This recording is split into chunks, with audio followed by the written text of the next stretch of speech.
Bienvenue à toutes et à tous à cette table ronde. Donc, je suis Pascale Bueno-Merino, donc je suis directrice de la recherche à Toulouse Business School. Donc, je voudrais saluer aujourd'hui, dans le cadre de cette table ronde, la décision récente de création en interne d'une direction de la transition sociétale sous la responsabilité de ma collègue Patricia Aublé, membre du groupe de travail sur la recherche et l'innovation responsable. Donc, je me permets de vous communiquer cette information parce qu'elle me paraît entrer totalement dans le cœur de nos préoccupations d'aujourd'hui. Donc, en tant que professeur de management stratégique qui réalise des travaux sur l'impact et l'utilité des activités de recherche des établissements d'enseignement supérieur, je suis particulièrement ravie d'animer cette table ronde dédiée à l'intégration du développement durable et de la responsabilité sociétale dans la stratégie de recherche et d'innovation de l'établissement. Donc, quels sont les objectifs de la table ronde ? Donc, la mise en œuvre d'une recherche et d'une innovation responsable au sein d'un établissement procède d'une véritable réflexion stratégique. Elle s'accompagne d'un plan de soutenabilité qui va être structuré autour d'un ensemble de lignes directrices dont je vous propose de discuter. Donc, il s'agit notamment d'un diagnostic des forces et des faiblesses de l'établissement en matière de développement durable et de responsabilité sociétale, de la construction d'outils de pilotage qui permettent l'implémentation du plan de soutenabilité, de la mise en place de dispositifs d'accompagnement et d'incitation pour encourager l'interdisciplinarité, très important, et de façon plus générale, la réalisation de travaux de recherche qui vont intégrer des préoccupations de développement durable et de responsabilité sociétale. Autre ligne directrice, la nécessité d'évaluer l'impact sociétal de la conduite des projets de recherche.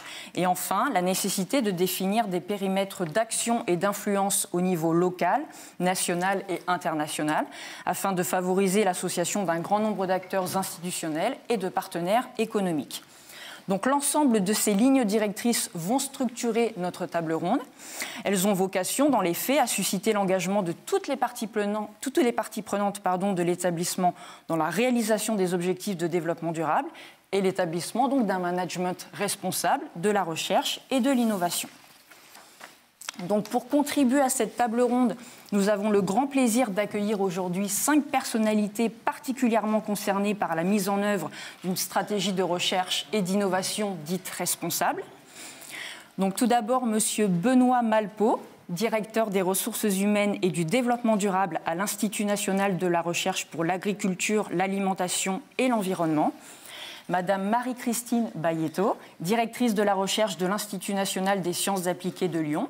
Monsieur Sylvain Perret, directeur du département environnement et société au Centre de coopération internationale en recherche agronomique pour le développement. Madame Brigitte Plateau, professeure et chargée de la stratégie réseau européen à l'Institut polytechnique de Grenoble. Et enfin, monsieur Alain Schoull, directeur général délégué à la science au Centre national de recherche scientifique.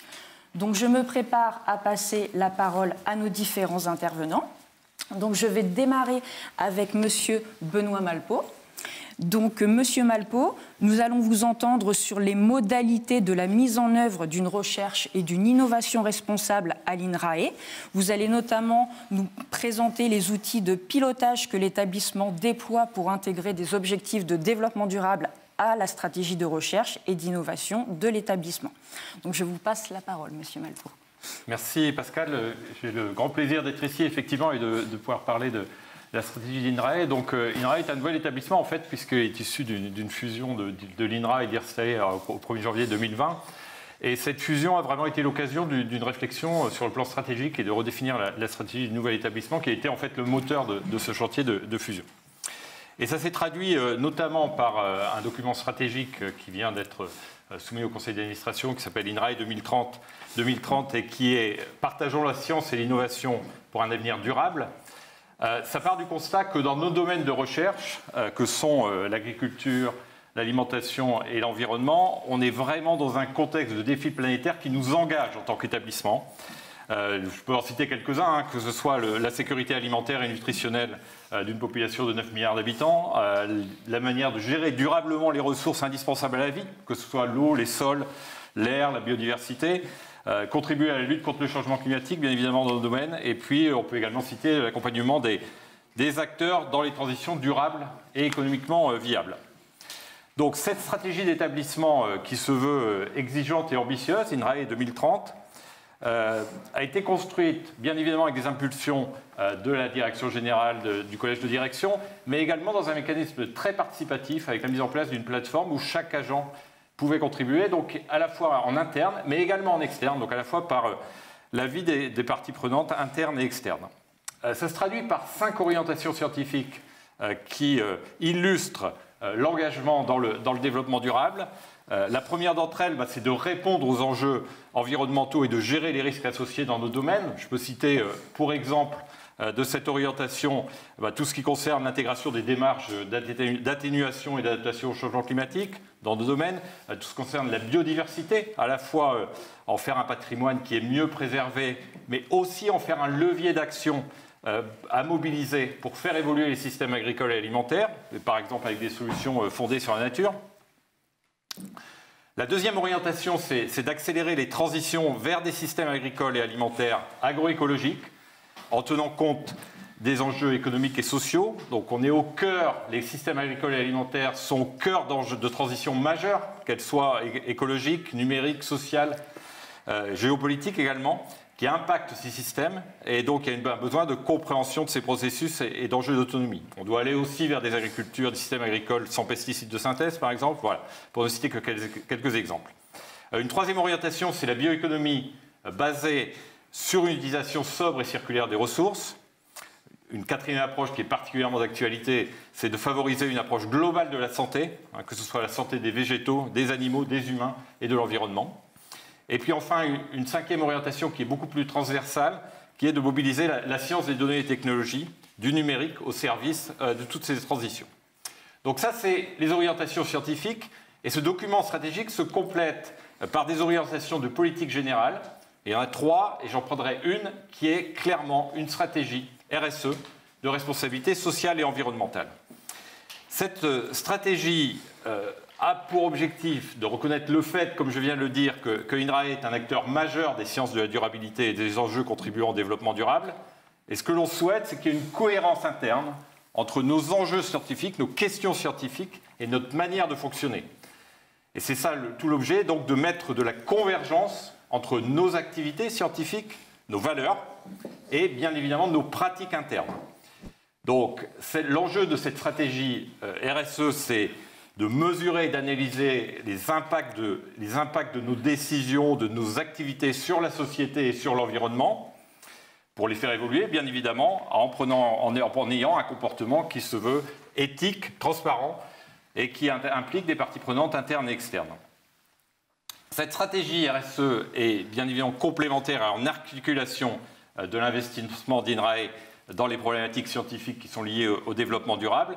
Et elle doit être porteuse de sens pour la communauté et très mobilisatrice de l'ensemble de la communauté. C'est un objectif majeur autour de nos valeurs communes et partagées.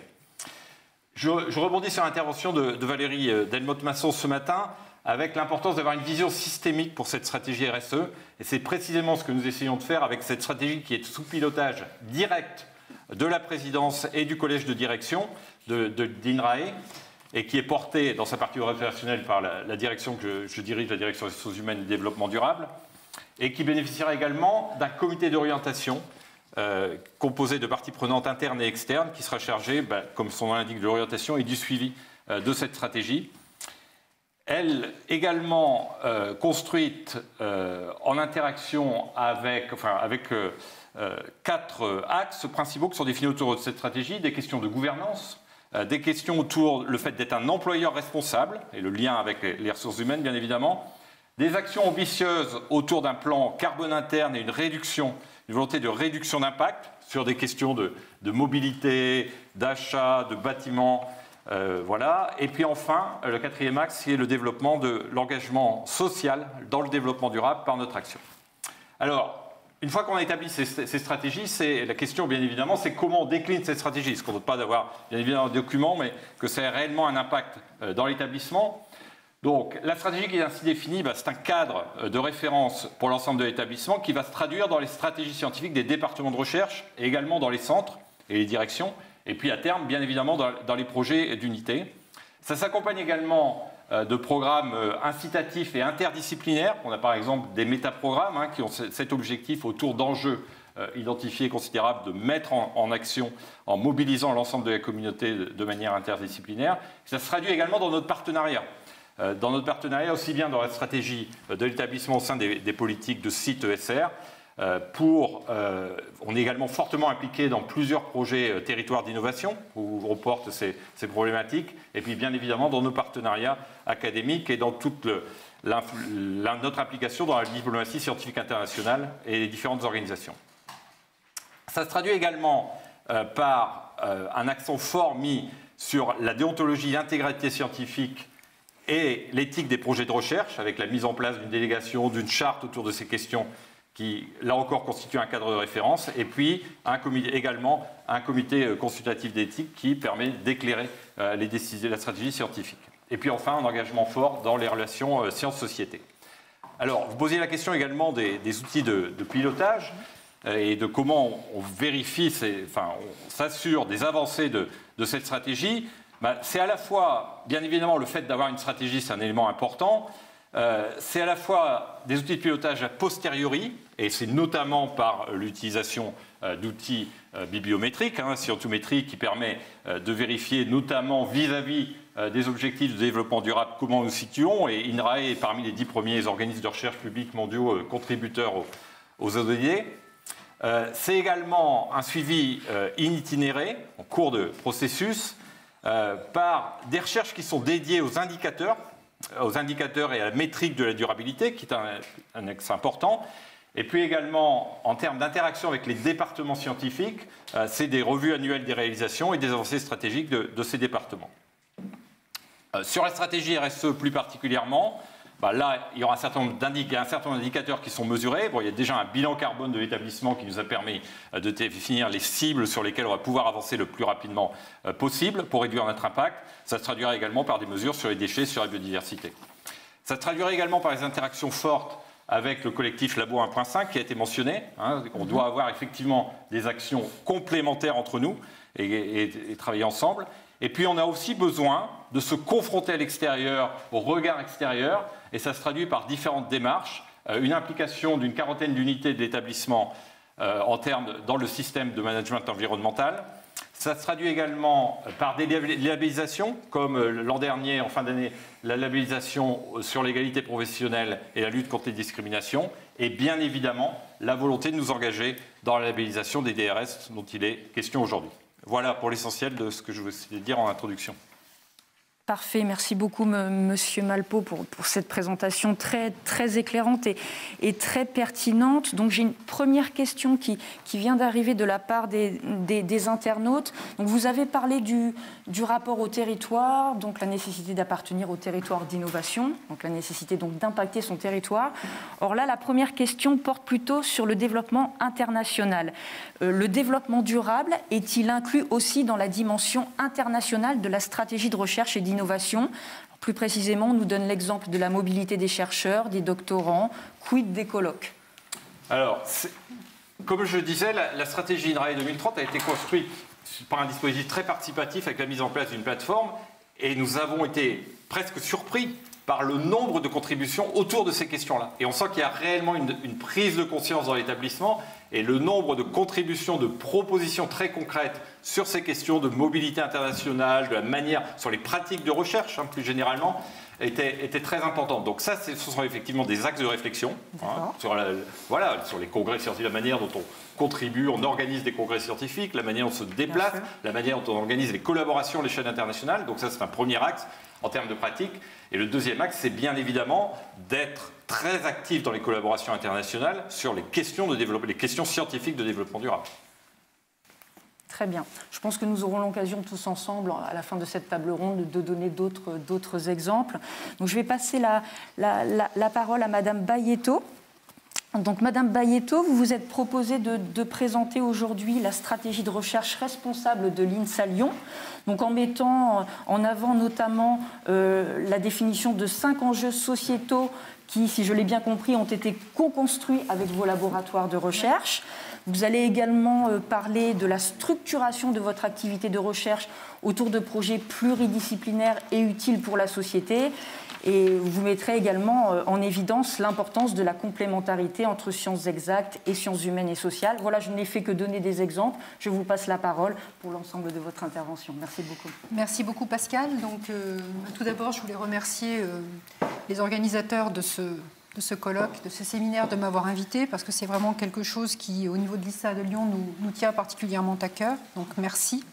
Alors, quelques mots tout d'abord pour présenter et rappeler ce qu'est l'INSA de Lyon. Donc, c'est une grande école d'ingénieurs en France, post-bac, créée en 1957 par le recteur Jean Capelle, mais également sur un modèle défini par le philosophe Gaston Berger.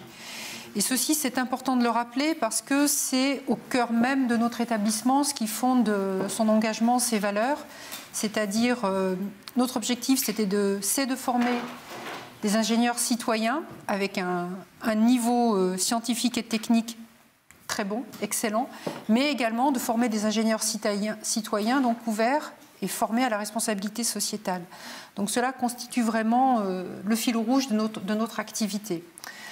Alors, de ce fait, notre établissement et sa communauté sont investis et engagés depuis plusieurs années, au moins une décennie, dans une démarche de développement durable et de responsabilité sociétale, avec des actions aussi bien au niveau du campus, au niveau de la formation et au niveau de la recherche, donc je vais revenir plus en détail. Mais toutes ces actions, finalement, s'inscrivent maintenant dans une dimension beaucoup plus systémique, puisque notre directeur, Frédéric Fotiadu, a présenté d'ailleurs le plan stratégique pour l'établissement au conseil d'administration en décembre 2020, donc plan qui est intitulé Ambition 2030. Et ce plan est issu d'ailleurs de la démarche prospective qui a duré plus de 2 ans dans notre établissement, qui est issu donc d'un travail collaboratif, participatif, qui a rassemblé plusieurs centaines de personnes, que ce soit nos élèves, nos anciens diplômés, nos alumni, mais également nos personnels, nos partenaires industriels et également les collectivités. Et ce travail, donc, nous a permis d'avoir l'expression, à travers des ateliers, des groupes prospectifs, des séminaires, des questionnaires, de faire remonter et de créer ensemble, de co-créer le projet de l'établissement. Alors ce projet se décline en 5 transitions institutionnelles, sociales, économiques, numériques. Et la transition dont je veux vous parler plus en détail aujourd'hui, c'est la transition énergétique, environnementale et écologique. 3 grands points, 3 grands axes. Donc, positionner notre établissement comme un établissement de référence en matière de formation et de recherche responsable, de vivre notre campus comme un campus démonstrateur, vraiment qu'il soit une vitrine de nos pratiques innovantes et responsables, et enfin d'être une communauté INSA engagée et influente en matière de transition écologique. Alors, ce parcours s'est ponctué au cours des années de différentes points phares et dates clés. Donc en 2015, l'établissement s'est positionné au niveau de l'Université de Lyon et a signé la charte d'engagement en transition écologique et énergétique.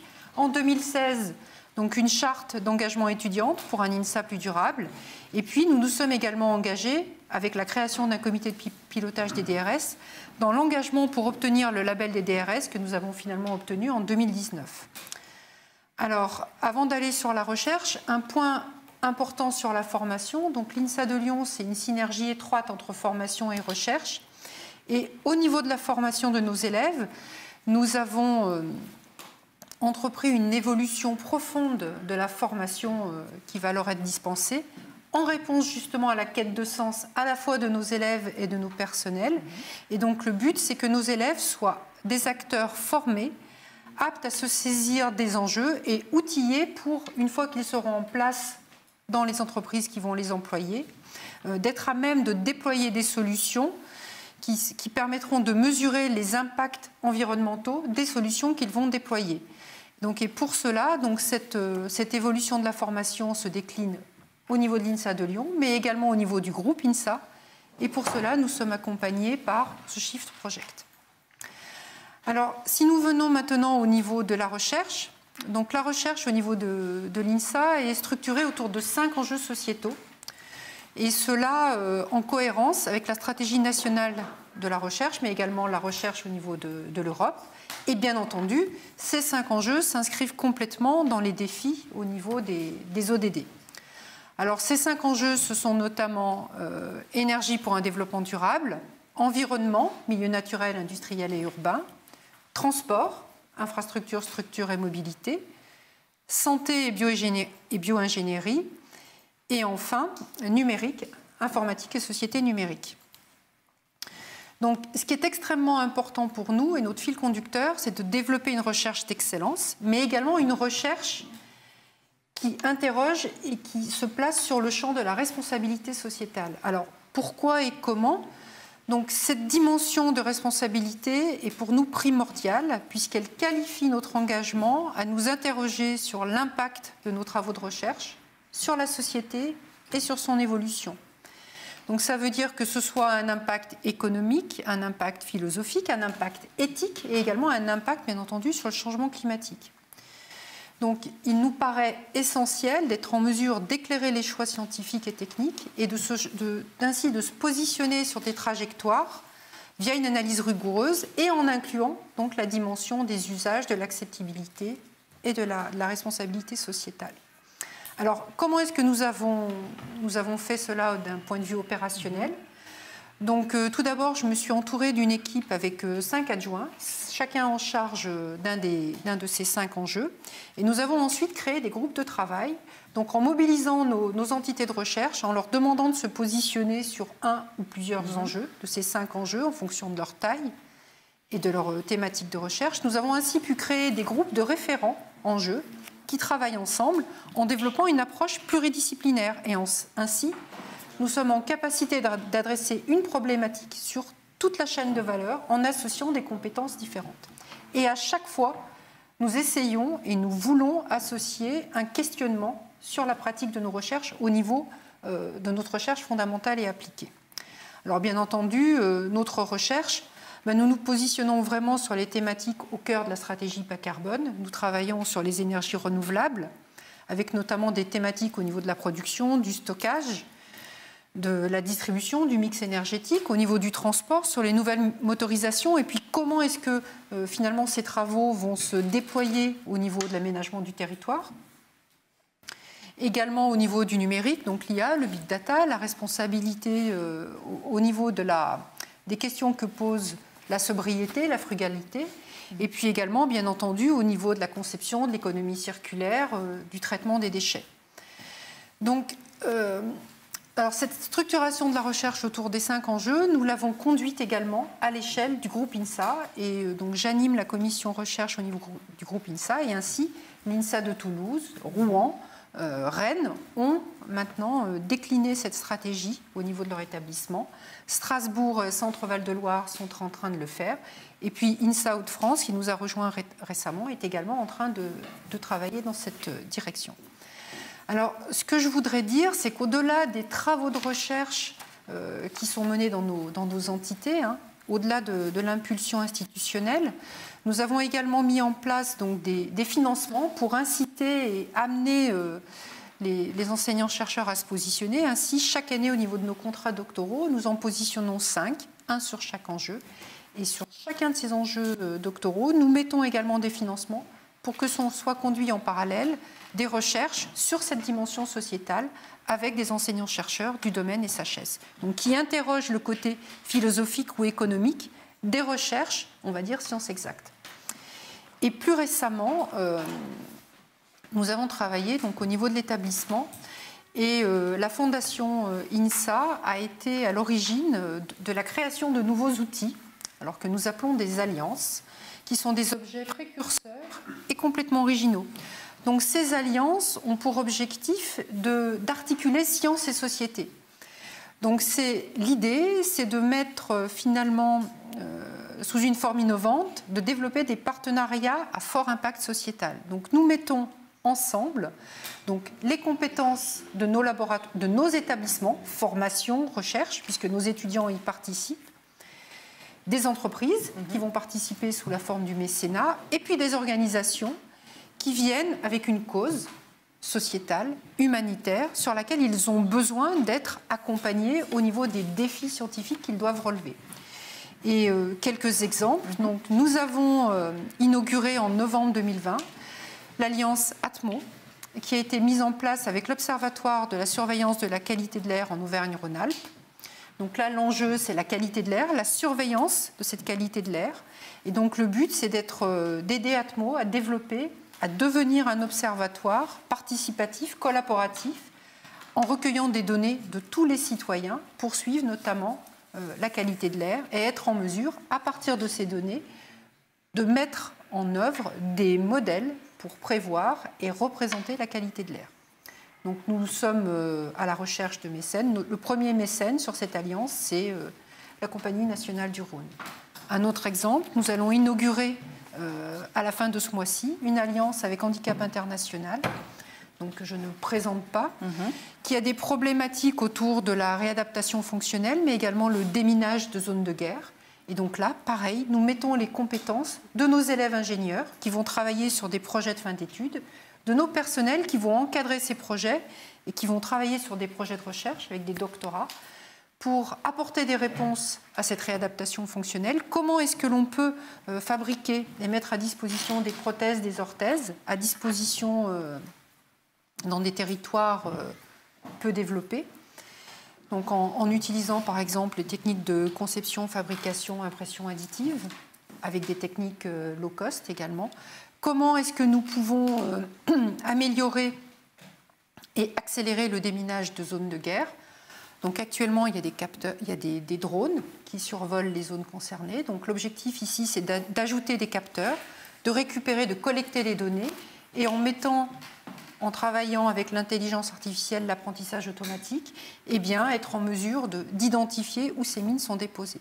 Et à chaque fois, c'est un collectif de laboratoires qui répond, avec des laboratoires que ce soit d'informatique, que ce soit de mécanique des fluides, que ce soit de télécommunications. Vraiment, c'est mettre ensemble un collectif de nos étudiants, de nos enseignants-chercheurs, de nos laboratoires, au service d'une cause, et en associant donc nos partenaires industriels, sous forme de mécénat, pour être en capacité d'avoir des fonds pour répondre à ces besoins. Et donc, c'est vraiment science et société. Alors, il y a beaucoup d'autres choses qui sont faites, mais voilà, c'était les points essentiels que je voulais signaler, avec également un engagement fort au niveau de la science ouverte, de l'intégrité, de l'éthique, voilà, de la recherche. Donc, très bien. Merci beaucoup Marie-Christine pour ce très très bel exemple de mise en œuvre d'une stratégie de recherche et d'innovation responsable. Comment faites-vous pour vous assurer dans les faits de la complémentarité entre sciences exactes et sciences humaines et sociales? Est-ce qu'il y a des moyens via les contrats doctoraux, par exemple, nous en avions parlé? Alors, il y a les moyens donc, via les contrats doctoraux, puisque sur les 5 contrats doctoraux que nous fléchons, nous demandons, lorsque nous sélectionnons les projets, il faut qu'il y ait un projet de master SHS qui soit positionné, avec un co-encadrement sciences exactes et SHS.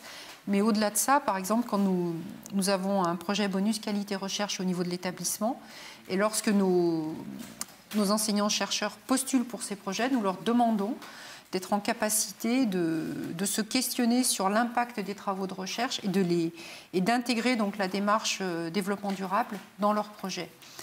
Et puis, nous avons de très nombreux enseignants-chercheurs qui n'ont pas attendu finalement que l'établissement se saisisse de ces questions et se mobilise et impulse ces travaux qui, d'eux-mêmes, de par leur thématique et de par leurs convictions, se sont positionnés sur des travaux comme cela, que ce soit au niveau, par exemple, de travaux au niveau des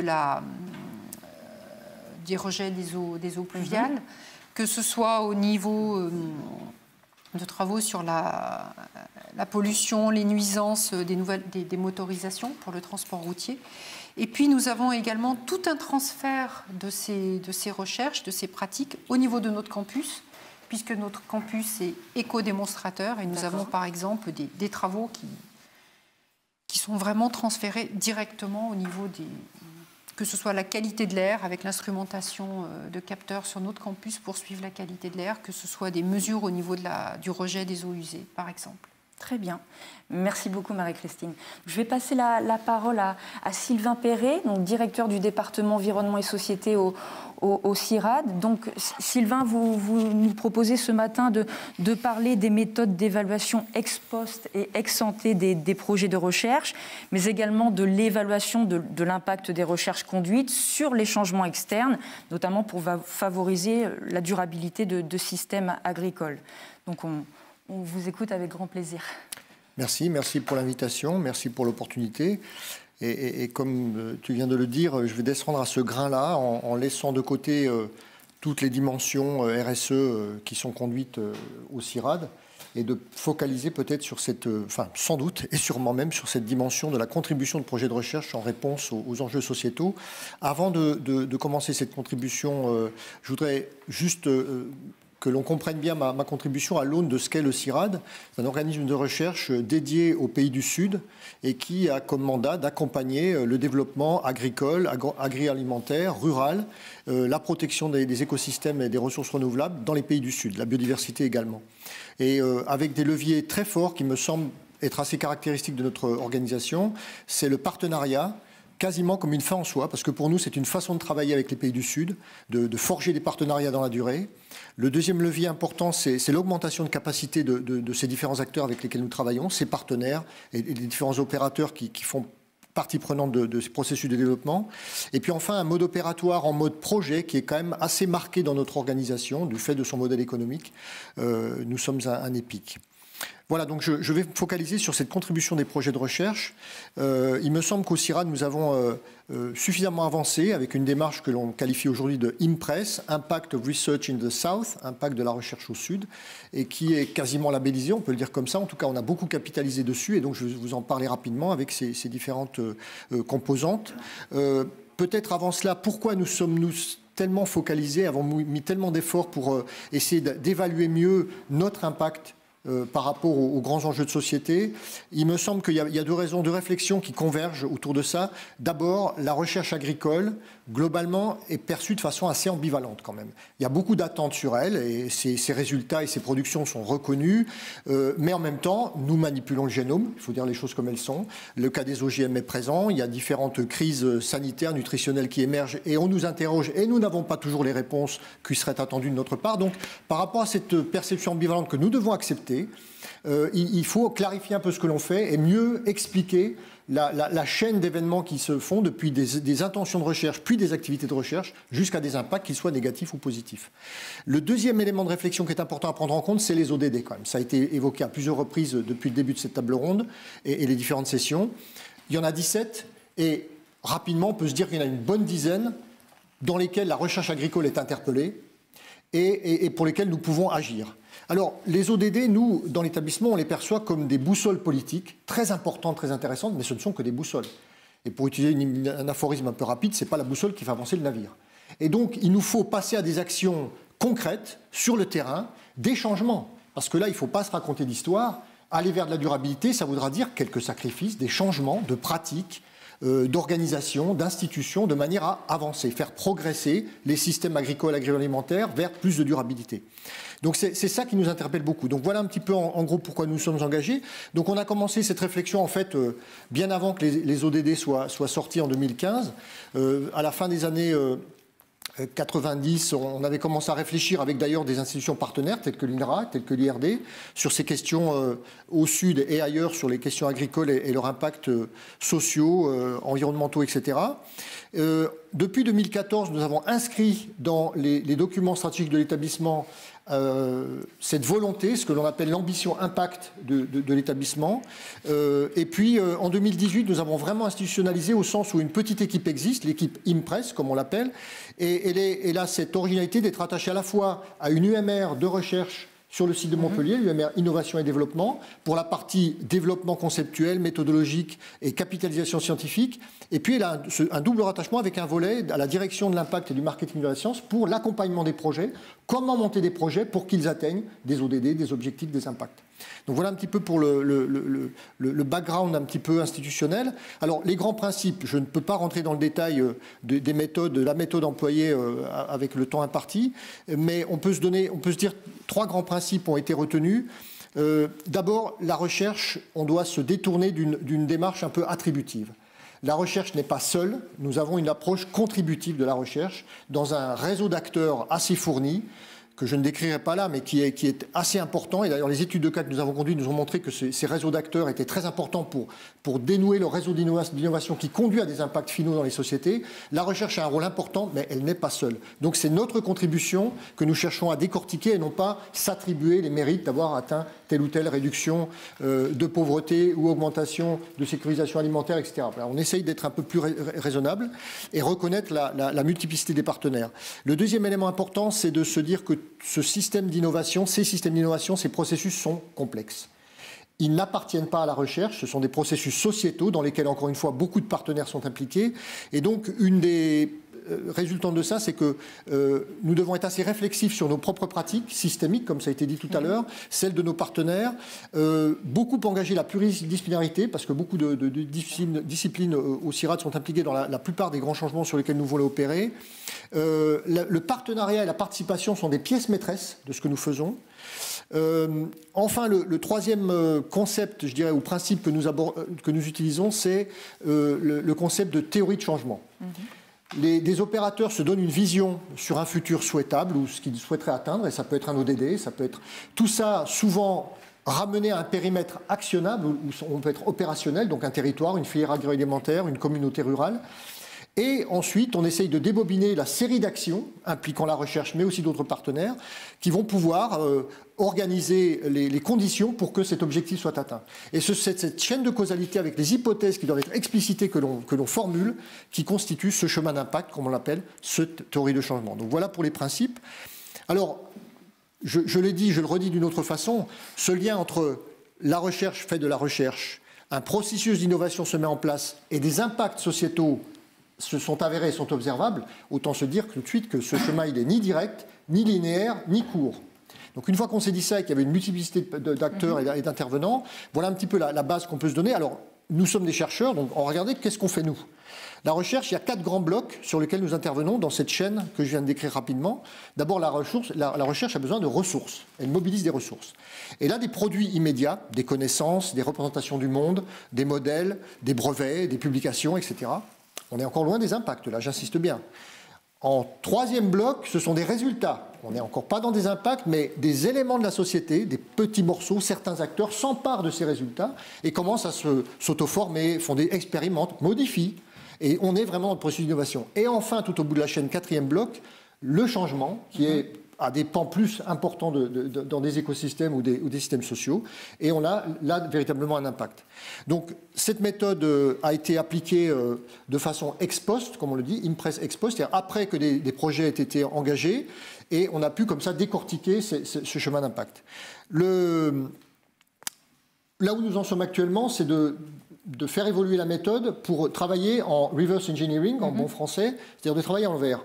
On va se dire qu'avant même qu'un projet soit déployé, et même avant qu'il soit conçu, quelles seraient les visions souhaitables, les objectifs que se donneraient des opérateurs dans un système alimentaire ou agroalimentaire, sur une filière, une chaîne de valeur, un territoire rural, et comment faudrait-il débobiner les activités de recherche et d'autres opérateurs pour que l'on atteigne cet objectif. Et donc on part dans l'autre sens de ce que j'ai décrit tout à l'heure.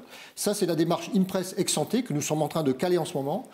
Je dirais qu'au CIRAD, aujourd'hui, la plupart des projets ambitieux que nous construisons se font avec cette démarche Impress ex ante. Et nous attirons l'attention intéressée de beaucoup de nos partenaires, bailleurs comme opérateurs de développement et de recherche. Et aujourd'hui, on a une batterie de guides méthodologiques, de formations qui sont disponibles. Donc, et nous sommes ouverts à des partenariats. Donc, les auditeurs de cette session, des partenaires autour de la table, vous êtes conviés à vous intéresser à cette démarche Impress et à peut-être nous contacter, pourquoi pas, pour travailler ensemble avec ces outils. Je vous remercie. Merci beaucoup Sylvain. J'ai une question d'un internaute, alors assez directe, mais très, très intéressante, alors qui pourrait s'adresser à chacun des établissements représentés aujourd'hui, mais je vais vous la poser à vous Sylvain, ce qui permettra de faire un focus. Donc votre établissement s'engage-t-il dans sa stratégie à stopper toutes les recherches qui vont à l'encontre des objectifs de développement durable? Sinon, pourquoi ? Et si oui, à quel terme, quel système de suivi? Je l'avais dit, la réponse est oui, mais il faut d'abord que je digère la question. Oui, bien sûr. Que voulez-vous que je vous dise d'autre? Nous essayons bien sûr de ne pas conduire des recherches qui seraient totalement opposées à des objectifs de développement durable. Enfin, cet internaute est gentil, mais c'est effectivement un peu difficile. Bon, il faut digérer la question. Oui, alors, il y a les recherches telles qu'on les conduit, et il y a l'organisation de la recherche. La RSO, et ce que j'ai décrit, c'est-à-dire l'impact des travaux de recherche. Pour ce qui est de la RSO, on est un peu comme tout le monde, je pense, autour de la table. Moi, j'ai choisi de ne pas trop le présenter parce que je pense qu'on n'est pas très originaux, mais on travaille à la fois sur l'inclusion, on travaille sur la gestion de nos déchets, sur les dimensions énergétiques, etc. Et là, c'est vrai que, pour peut-être répondre à l'internaute et sans vouloir escamper la question, je dirais que, par exemple, notre mandat, je l'ai dit en introduction de ma présentation, nous voyageons beaucoup. Nous voyageons beaucoup. Est-ce que nous voyageons toujours absolument utilement et de façon pertinente? On se pose la question. Nous sommes en train d'élaborer une charte qui va s'adresser à tout CIRADien, tout agent du CIRAD, pour se dire, attends, je me pose la question en responsabilité, en citoyen et en chercheur qui doit quand même faire son travail. Est-ce que tel voyage pour aller à telle conférence ou à tel endroit du monde est si utile? Est-ce que je ne peux pas combiner, y aller à moins de personnes? Voilà. Donc voilà, tout ça, c'est des petits pas. Mais évidemment qu'on essaye à chaque fois sur toutes ces dimensions de faire des efforts. Voilà comment j'essaierai de répondre à cet internaute. Mais il a tout à fait raison, la question est la bonne. Mais... Question très engagée. Merci beaucoup pour votre réponse, Sylvain. Je vais donner la parole à Brigitte Plateau, donc professeure et chargée de la stratégie réseau européen à l'Institut Polytechnique de Grenoble. Donc, Brigitte, nous allons vous entendre sur différents points. Les impacts de la mise en place d'une conduite responsable des projets de recherche sur l'expérimentation scientifique. Vous allez également nous expliquer comment se traduit la politique d'objectifs de développement durable de votre établissement dans la formation des élèves ingénieurs, et puis mettre en avant également l'importance de l'interdisciplinarité. Et puis, vous nous parlerez également des systèmes d'incitation mis en place pour les carrières des enseignants-chercheurs pour favoriser la réalisation d'ODD, et vous mettrez vos propos aussi en relation avec la problématique des carrières féminines. Donc je vous passe la parole, Brigitte, avec grand plaisir. Merci beaucoup. Donc merci beaucoup de cette invitation. C'est vrai que personnellement, je ne suis pas une spécialiste de développement durable. Ma spécialité, c'est l'informatique, donc qui n'a pas rien à voir. Mais voilà, je ne suis pas une spécialiste de développement durable. Ce que je voudrais dire, donc, que je suis professeure dans un INP. Les INP sont des écoles d'ingénieurs spécialisées qui sont sur l'ensemble du territoire, à Toulouse, Bordeaux, Grenoble, Nancy et Clermont-Ferrand, et qui sont inclus dans des grands systèmes, dans des grands écosystèmes de recherche avec des universités et avec les organismes de recherche. Donc, d'abord, il a été dit depuis tout à l'heure, je vais faire une petite introduction avec des idées un petit peu mêlées, mais il a été dit tout à l'heure que il était important que ces démarches de développement durable soient globales. On parle ici de recherche et d'innovation, mais depuis le début de la table ronde, on a parlé aussi de bâtiments, on a parlé de missions, on a parlé de tout. Donc je pense que c'est un sujet global et qu'il faut absolument le prendre de façon globale, et qu'un vrai leadership politique est très important. Donc maintenant, on a une loi avec un esprit des lois. Et juste, je voudrais dire, c'est qu'à l'instar du CIRAD, à Grenoble INP, le slogan, quand j'étais présidente de cet établissement, était « Former les ingénieurs humanistes et responsables pour un monde durable ». Je pense que le côté développement durable, il est important de le lier au côté humanisme, c'est-à-dire que de toute façon, on a parlé beaucoup de sociétal, moi je préfère le mot humaniste, parce que je trouve qu'il résonne, pour moi, il résonne mieux. Donc voilà, l'importance du leadership politique qui se décline en action, bien sûr, et qui se décline dans la durée. Ensuite, il y a une autre question qui m'a interpellée, qui était, il faut que... Comment est-ce qu'on forme nos personnels au développement durable? Et moi, j'entends ça en tant que professeur. Comment est-ce qu'on forme nos professeurs à enseigner le développement durable? Et j'ai envie de dire là que on parle souvent du lien formation-recherche. Et je pense que vraiment, ça, c'est un lieu où il peut s'instancier, parce que je crois que personne ne sait véritablement comment on enseigne le développement durable. Par contre, il y a des chercheurs qui s'intéressent aux questions, et que là, la recherche doit véritablement irriguer la formation, autant dans son aspect pluridisciplinaire que son aspect disciplinaire. Donc, en effet, pour moi, je vais parler... il me semble que dans chaque discipline, il y a des progrès à faire pour que cette discipline progresse en matière de développement durable. Moi, je parlerai en tant qu'informaticienne. On parle du Green IT, c'est-à-dire comment est-ce que, dans la conception d'algorithmes de circuits en informatique, on peut être économe en énergie, en cycle de calcul, etc. etc. Ça, c'est interne. Et après, l'informatique participe à des systèmes qu'on appelle SMART en français, qui doivent contribuer au développement durable. Donc ça, c'est un autre aspect introductif. Une troisième chose, maintenant, comme je vous l'ai dit, je suis responsable de la stratégie européenne. En tant que responsable de la stratégie européenne, je m'occupe d'une université européenne. Qu'est-ce qu'on fait dans les universités européennes? On doit s'occuper de la mobilité des étudiants. Donc vous voyez venir, donc, si on fait bouger tous ces étudiants à travers toute l'Europe, je ne vous dis pas comment l'impact environnemental va en prendre un coup. Donc là, je voudrais venir à un autre aspect, c'est qu'il me semble que travailler pour le développement durable, c'est travailler dans un milieu interculturel, multiculturel, donc il faut se rencontrer. Et si on se rencontre, eh bien voilà, vous avez bien compris, donc on est dans un véritable nœud de compromis. Il faut qu'on se rencontre, il ne faut pas qu'on se rencontre trop, et je pense que dans ces universités européennes se pose la question de la formation à l'Europe de nos étudiants. Comment fait-on maintenant? C'était avant mobilité à tout crin, et maintenant je pense qu'il faut qu'on réfléchisse, et pour moi la solution n'est pas évidente. Ensuite je vais revenir au numérique, parce que c'est quand même quelque chose qui me tient, qui est important pour moi. Donc voilà, le numérique, c'est quelque chose qui aussi est au service du développement durable dans ces grands systèmes qui s'appellent SMART. Et il ne faut pas oublier que quand on fait ça, eh bien, en fait, on consomme des quantités très importantes d'énergie pour aller chercher des données, pour les traiter, etc. Comme vous le savez, le numérique représente actuellement 4% des émissions de gaz à effet de serre, et on estime qu'en 2025, elles vont doubler. Donc, rebelote, que fait-on? Alors, au milieu de tout ça, eh bien, les informaticiens s'intéressent à ce qu'on appelle le Green IT, c'est-à-dire essayer de diminuer l'énergie. Mais on a deux courants. On demande plus de traitement numérique, et le traitement numérique coûte de l'énergie.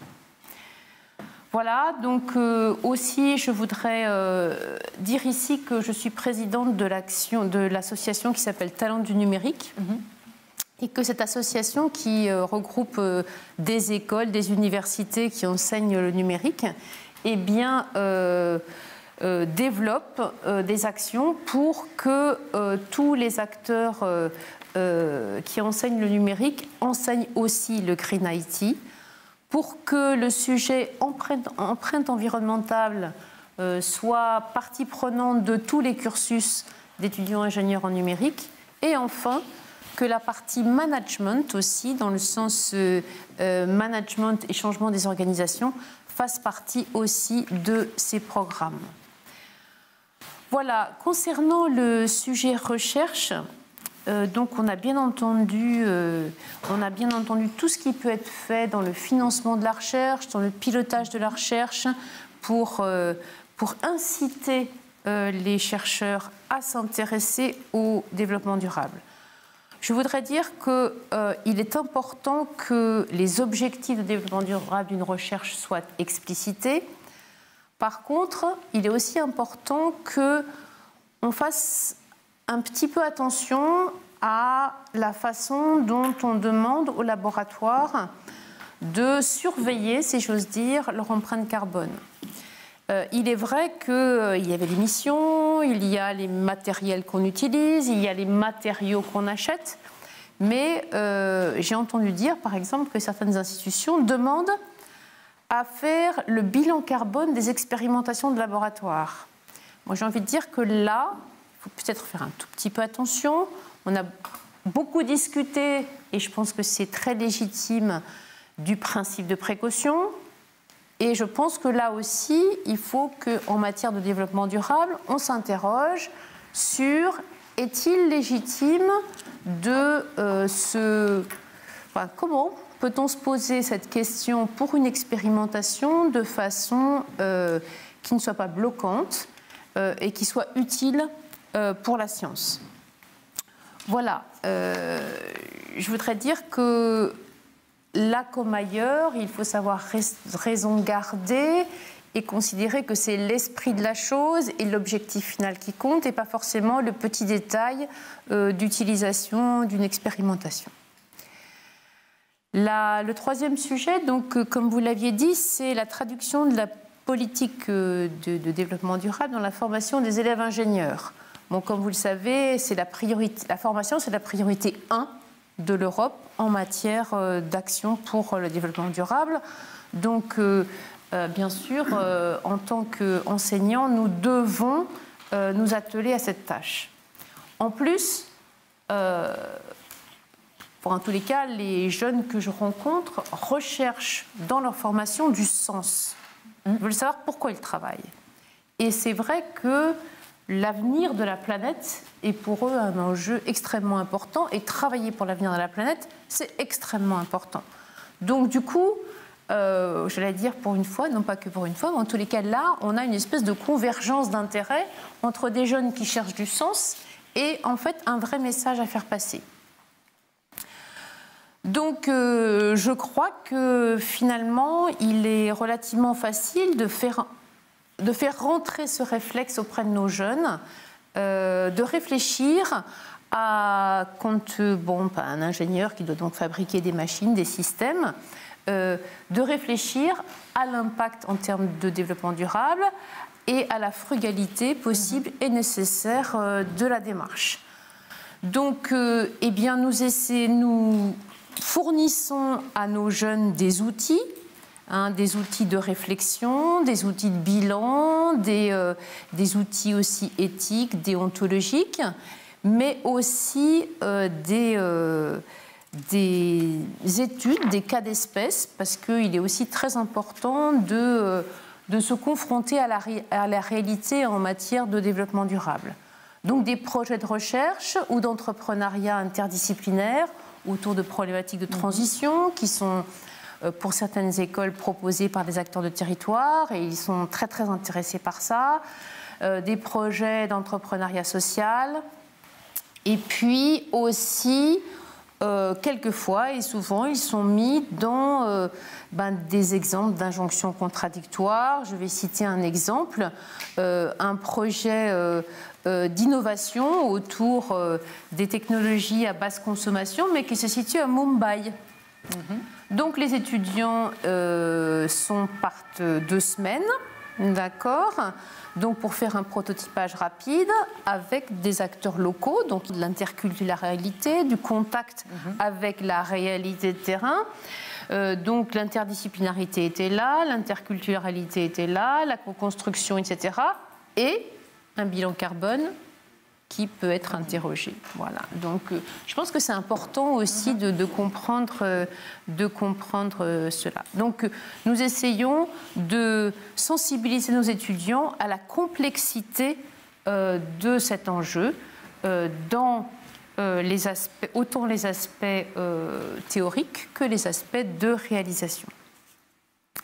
Enfin, le dernier sujet que j'aurais aimé aborder, c'est la question des incitations pour les carrières des chercheurs et des enseignants-chercheurs en matière d'objectifs de développement durable.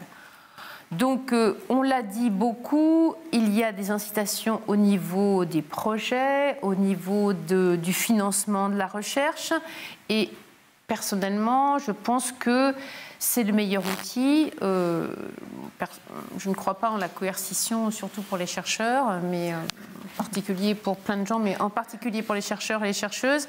Et je pense que l'incitation est le meilleur des outils. Nos agences ont des politiques en la matière. Et je pense que aussi, on a vu des outils qui mesurent. C'est vrai qu'en matière de recherche, la prise de risque, c'est quelque chose de compliqué. Ce n'est pas que pour le développement durable, mais en tous les cas, c'est quelque chose de compliqué à appréhender. Et je pense qu'en la matière du développement durable, c'est encore plus important. Et voilà, j'inciterai aussi, ça, je pense que ça n'a pas été dit ce matin, que la prise de risque soit quelque chose qui soit valorisé. Donc, on a entendu des politiques incitatives pour les carrières. Donc, le parallèle avec les femmes. Donc, c'est vrai qu'on a vu ce matin, il y avait une table ronde de grands responsables. Bon, voilà, je ne dirai rien de plus. Et donc,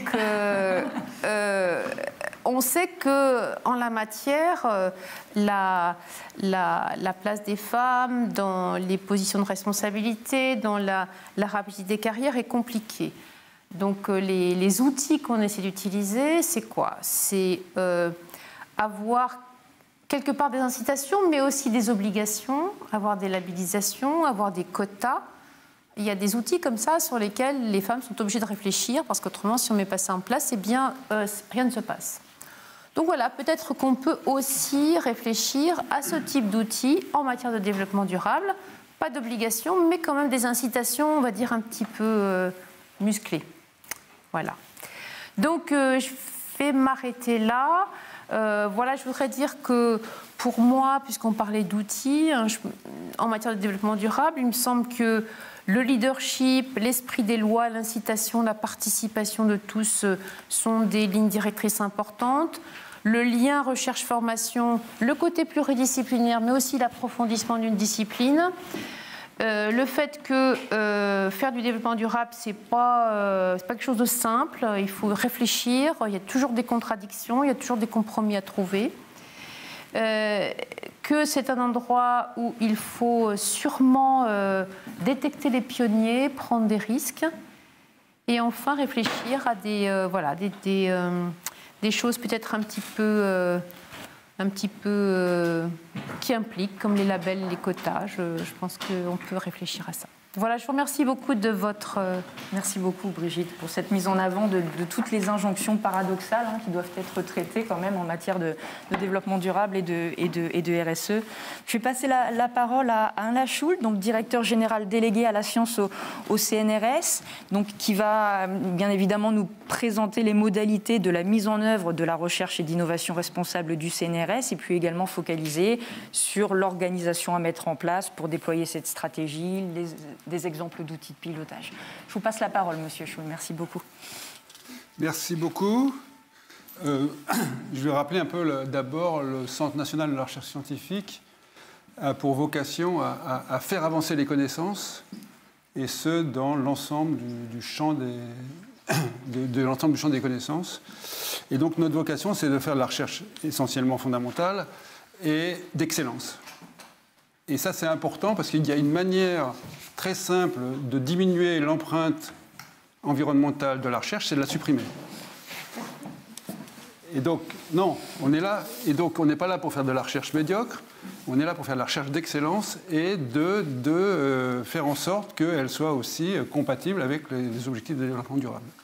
Ça, c'est quelque chose qui guide, et c'est pour ça aussi que la démarche de développement durable du CNRS est dirigée par le directeur général délégué à la science, parce que c'est la science qui doit conduire cette démarche. Ce n'est pas un hasard si c'est moi qui suis là et pas quelqu'un d'autre.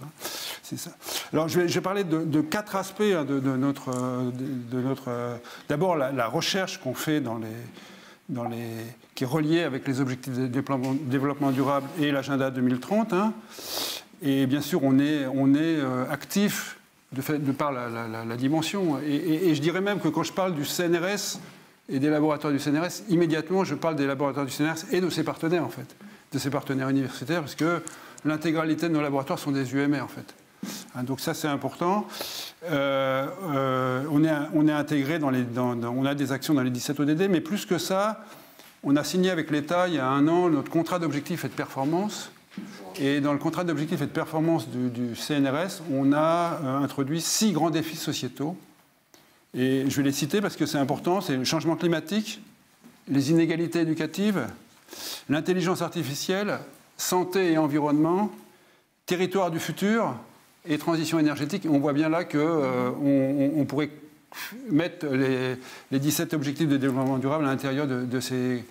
Et quelle est notre action, et quelle est mon action et notre action dans le domaine? C'est de créer une dynamique pour faire en sorte que, de par sa pluridisciplinarité, le CNRS puisse apporter des réponses originales et qu'on estime significatives à ces grands défis sociétaux. On ne va pas les résoudre même dans une période comme ça, mais l'idée c'est d'apporter des réponses. C'est pour ça qu'on a beaucoup d'actions interdisciplinaires.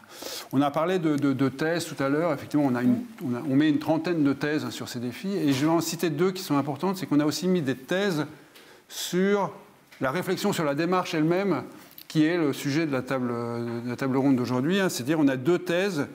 Une, c'est l'intérêt de la compensation carbone. Est-ce que c'est un dispositif vertueux ou vicieux, en fait?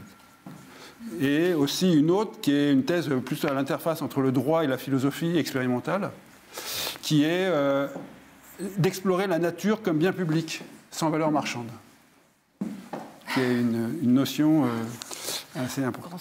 Le deuxième aspect que je voulais citer, c'est un aspect qui est important, c'est la diffusion et la valorisation des connaissances et de ces actions. Donc on a créé une task force qui rassemble, qui produit un certain nombre de choses. Task force Agenda 2030, elle s'appelle. Et en particulier, je vais juste parler d'une action qu'on a, qui est d'une action envers les parlementaires, en fait.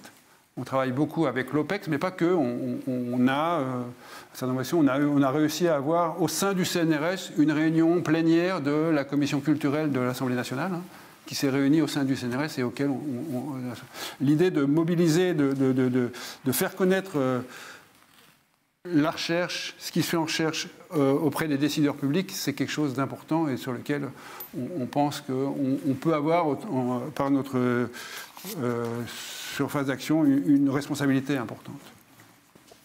Le troisième aspect sur lequel je voulais parler, c'est directement l'impact environnemental des activités de recherche et comment diminuer ça, tout en gardant le fait qu'il s'agit de garder notre excellence qui est derrière. C'est pour ça que la réponse à la question qui était posée tout à l'heure est très compliquée.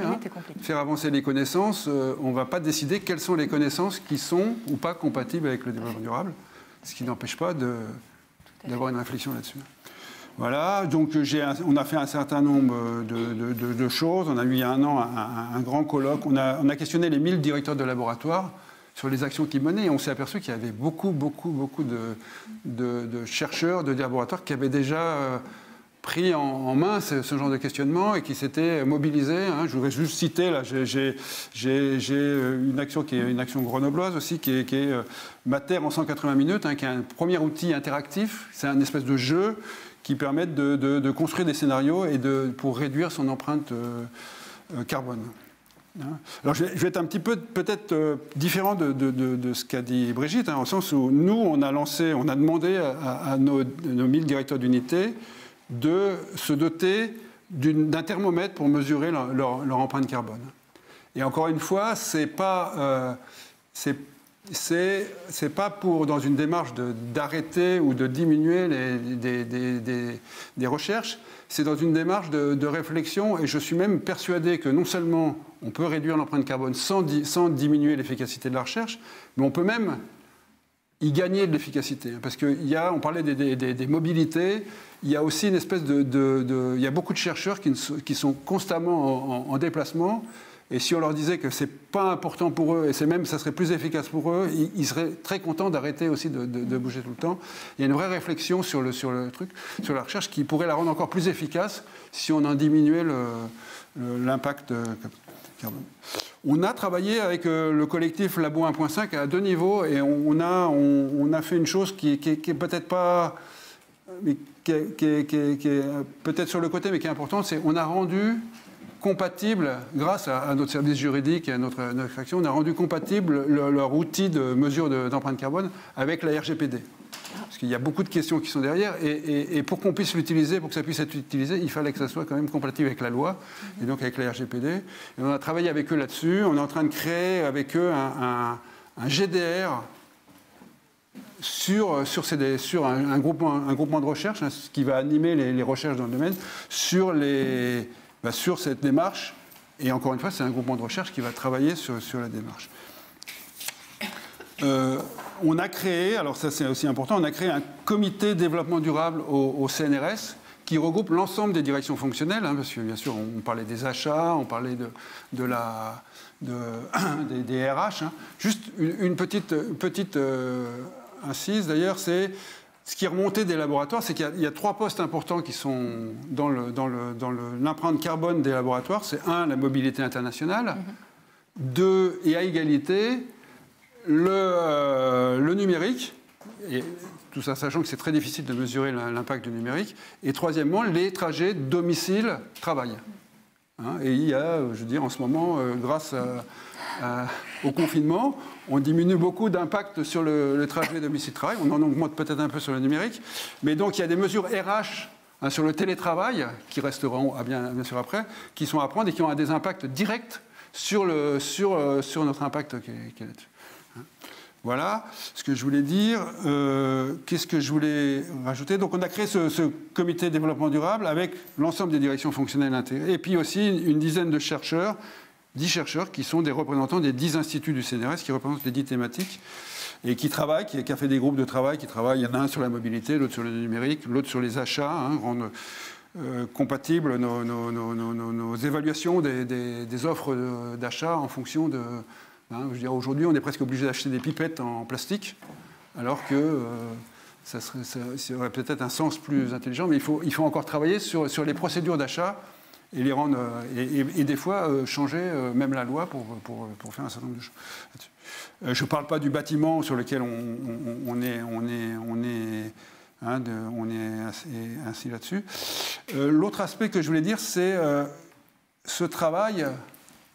Et pourquoi on a placé ça au niveau des laboratoires? C'est parce qu'on pense que c'est au niveau des laboratoires, au niveau de là où se produit la recherche, que peut être évalué réellement ce qui est nécessaire, ce qui est utile, ce qui est et ce qui est sur lequel quels sont les éléments sur lesquels on peut faire. Il y a des marges de progrès. Et c'est ça. Et qui dit laboratoire dit forcément regroupement ou travail en laboratoire, et nous dit forcément qu'il faut qu'on travaille avec les sites. Hein, on a déjà lancé une action avec Paris-Saclay, l'université Paris-Saclay, hein, sur essayer de coordonner nos actions et nos messages et travailler avec l'université Paris-Saclay parce qu'il y a des actions qui se travailleront au niveau des sites et pas au niveau de la direction du CNRS. Et le dernier aspect que je ne vais pas beaucoup développer, mais parce qu'on est un petit peu à côté, mais on a quand même une responsabilité sociétale. Il y a beaucoup d'autres aspects dans le développement durable, hein, qui sont les aspects d'intégrité, les aspects Et puis bien sûr, un aspect qui est important aussi pour nous, hein, c'est tout ce qui est le plan égalité professionnelle, sur lequel on travaille. On a eu un certain nombre d'actions et qu'on essaie d'articuler. C'est des actions qui étaient, je vais dire, étaient déjà en cours, hein, qui sont déjà structurées. Et en revanche, toute cette démarche de mesure d'impact environnemental ou de diminution de l'impact environnemental, c'est quelque chose d'assez récent sur lequel on travaille avec notre comité de développement durable. Très bien. Merci beaucoup, Monsieur Chou, pour cette intervention. Donc, j'ai une question de la part d'un internaute, alors qui va appeler, pour terminer cette table ronde, une réponse optimiste, positive, je pense. Je pose la question à M. Schul, mais n'hésitez pas autour de cette table à compléter, parce que je pense qu'il faut une réponse collective à cette question. Donc, au-delà des actions pour atténuer les impacts, comment se prépare-t-on à poursuivre une recherche dans un monde qui est très perturbé à plus 2 degrés Celsius ou plus 3 degrés Celsius? Quelle est la résilience du système scientifique? Je ne sais pas si nous serons en mesure d'apporter une réponse très opérationnelle aujourd'hui. Mais je vais donner une réponse. Hein, j'ai dit que l'important, c'est de défendre l'excellence de la recherche. Et je pense que, y compris dans ces sujets-là, on a besoin d'une recherche performante. On a une recherche, ce qui ne veut pas dire qu'elle ne doit pas être responsable, mais on a besoin de développer une recherche performance, parce que là, ça, c'est mon optimisme je veux dire, viscéral, qui fait que c'est par la recherche performante qu'on trouvera les solutions et les meilleures solutions pour résoudre ces problèmes. Très bien. Est-ce qu'il y a d'autres commentaires ou réponses pour compléter ce point de vue? Oui, moi je veux bien. Je pense que la question qui est posée, c'est une question compliquée, c'est celle de l'avenir de l'humanité. Donc, moi je ne dirais pas que la science est la seule issue. Je pense que la prise en charge, que l'humanité se prenne en charge fait partie de la solution, si j'ai envie de dire.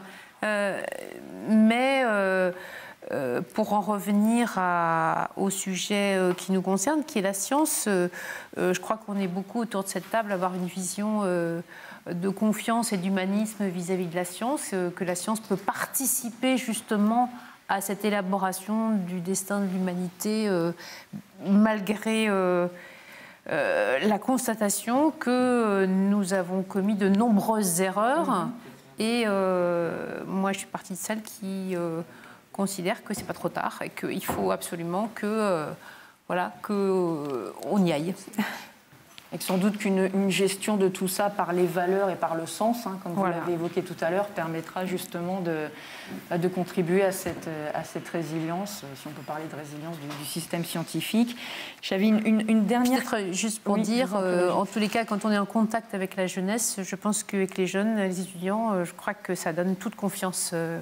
Parce que je pense que véritablement, c'est une génération qui est très concernée. Si je peux dire un mot là-dessus, je pense que... Oui, soyons optimistes et soyons confiants dans la jeunesse. Mais n'essayons pas de mettre sous le tapis les grandes questions. Moi, j'en vois deux, et ça renvoie à ce discours sur l'excellence, sur le pilotage forcément par du politique derrière. On ne va pas pouvoir faire de la recherche, peut-être comme on l'a fait avant, mais en même temps, il faut trouver le bon équilibre entre le chercheur, la chercheuse, qui sont par nature, on le sait tous, des divas qui font aussi leur truc, et c'est très bien comme ça. Il y a le côté innovation, excellence, je construis mon projet de recherche, mais en même temps, il y a un pilotage politique qui est plus qu'urgent maintenant. Où est-ce qu'on va? Et donc, trouver les bons équilibres. Je pense que c'est le premier débat qu'il ne faut pas esquiver. Il faut se poser la question, pourquoi faisons-nous de la recherche? Il y a besoin d'excellence, il y a besoin d'autonomie des chercheurs, mais jusqu'à quel point un pilotage politique est absolument nécessaire.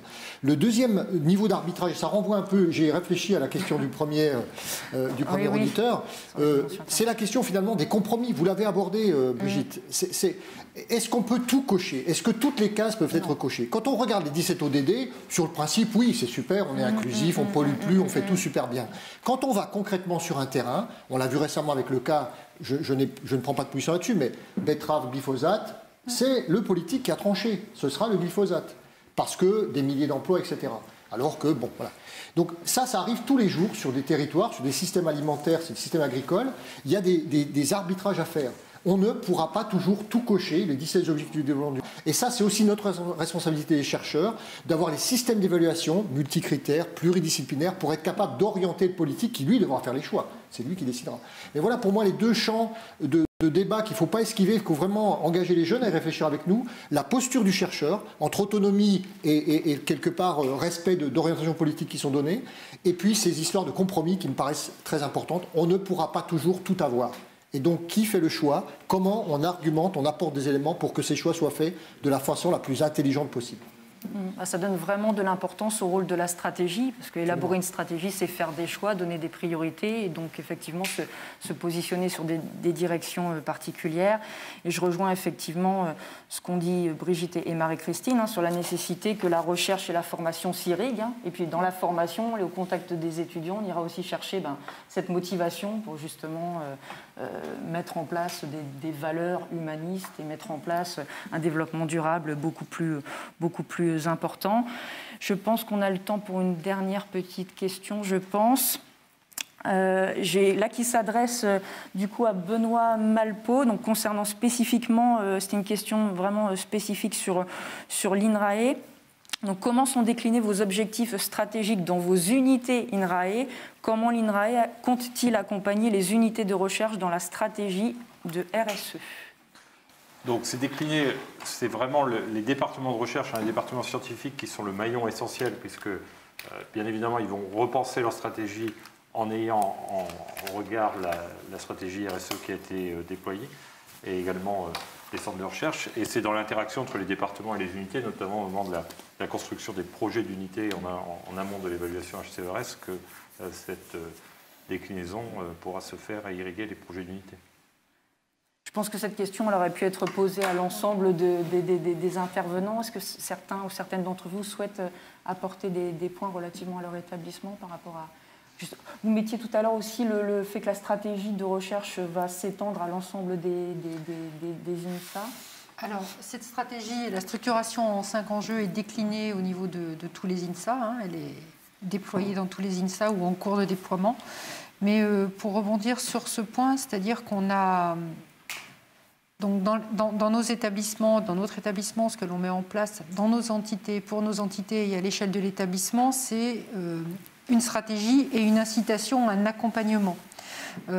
Comme ça a été mentionné, donc on a besoin de la recherche et de ce qu'elle va produire pour nous accompagner dans le monde de demain et les besoins que nous avons pour réduire les émissions de gaz à effet de serre.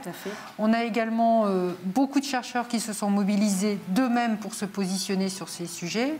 On en a d'autres qui ne se sentent pas forcément encore concernés, impliqués. Je pense que ce que je dirais, ce qui est extrêmement important également, c'est la société, le citoyen, et puis l'humanisme à tout niveau.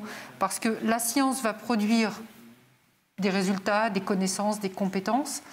On va les traduire sous forme d'innovation au niveau de la société, mais il faut également que chaque citoyen, soit conscient qu'il est acteur et que la science toute seule ne pourra pas tout faire. Que c'est vraiment la société dans son intégralité. Voilà, je pense. Je pense que ça résume assez bien nos convictions et l'ensemble de nos perceptions. Donc je souhaiterais remercier vivement l'ensemble des contributeurs et contributrices à cette table ronde. Je pense que nous avons l'opportunité d'échanger vraiment sur beaucoup de sujets très intéressants et très pertinents. Et puis oui, attachons-nous à nos valeurs et à la question du sens. Je pense que ça nous aidera énormément à avancer. Donc cette table ronde se termine. Donc restez avec nous. La prochaine table ronde sera dédiée à la réflexion éthique au regard de l'exercice de la responsabilité de la recherche et de l'innovation et sera donc animée par Isabelle Rémy-Jouet. Donc merci à toutes et à tous et restez avec nous pour le reste de la journée. Merci beaucoup. Merci. Nous tenons particulièrement le groupe de travail responsabilité et innovation responsable et les organisateurs de ce colloque à déjà remercier l'ensemble des participants de cette matinée pour la qualité des échanges et leur disponibilité. Nous nous retrouverons donc à 14h pile pour la suite des tables rondes. Donc, comme Pascal vient de vous l'annoncer, nous aurons une première table ronde sur la réflexion éthique au regard de ces sujets, qui sera suivie ensuite de la deuxième table ronde de l'après-midi au sujet des interactions sciences-société en tant que terreau favorable à la mise en œuvre d'une recherche et d'une innovation responsable. Donc, je vous donne rendez-vous à 14h précise. Bon appétit à tous.